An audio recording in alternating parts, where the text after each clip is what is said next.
Section 6 is the only portion of this series exclusively devoted to storytelling. Yet within its narrative lay three powerful moments of spiritual epiphany, Grace's game changers in my life. Each of those aha moments enhanced my spiritual sight. I finally saw the real me for the first time. I'd been handed the keys to an entirely new level of freedom. By expressing my conscience's values throughout that rugged time, I discovered a person worthy of love. I consider that luminous series of breakthroughs as Grace's awakening. Having finally embraced my true identity, the goal is to fully live as its reflection.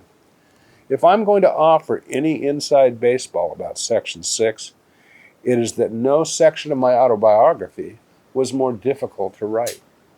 Rather than a pleasure, revisiting that life passage was exquisitely painful. Nevertheless, I was required to look back with my emotional eyes open. Only then could I fully harvest the bounty the experience had provided. The trudge back through the swamp of marital misunderstanding and confusion was gut-wrenching. Framing this tragedy through Grace's exposition is how I finally let go of Glenda. By recapturing our shared grace through written excavation, I was released from this dark passage's hold. How I achieved the various freedoms described in Section 6 began with a personal commitment. I resolved to see Glenda only as her perfection. We had married 22 years earlier, and I was proud of the life that we had built together. Her decision to move on did not lessen the good we had known. It would therefore be wrong to condemn her choices simply because they failed to align with mine.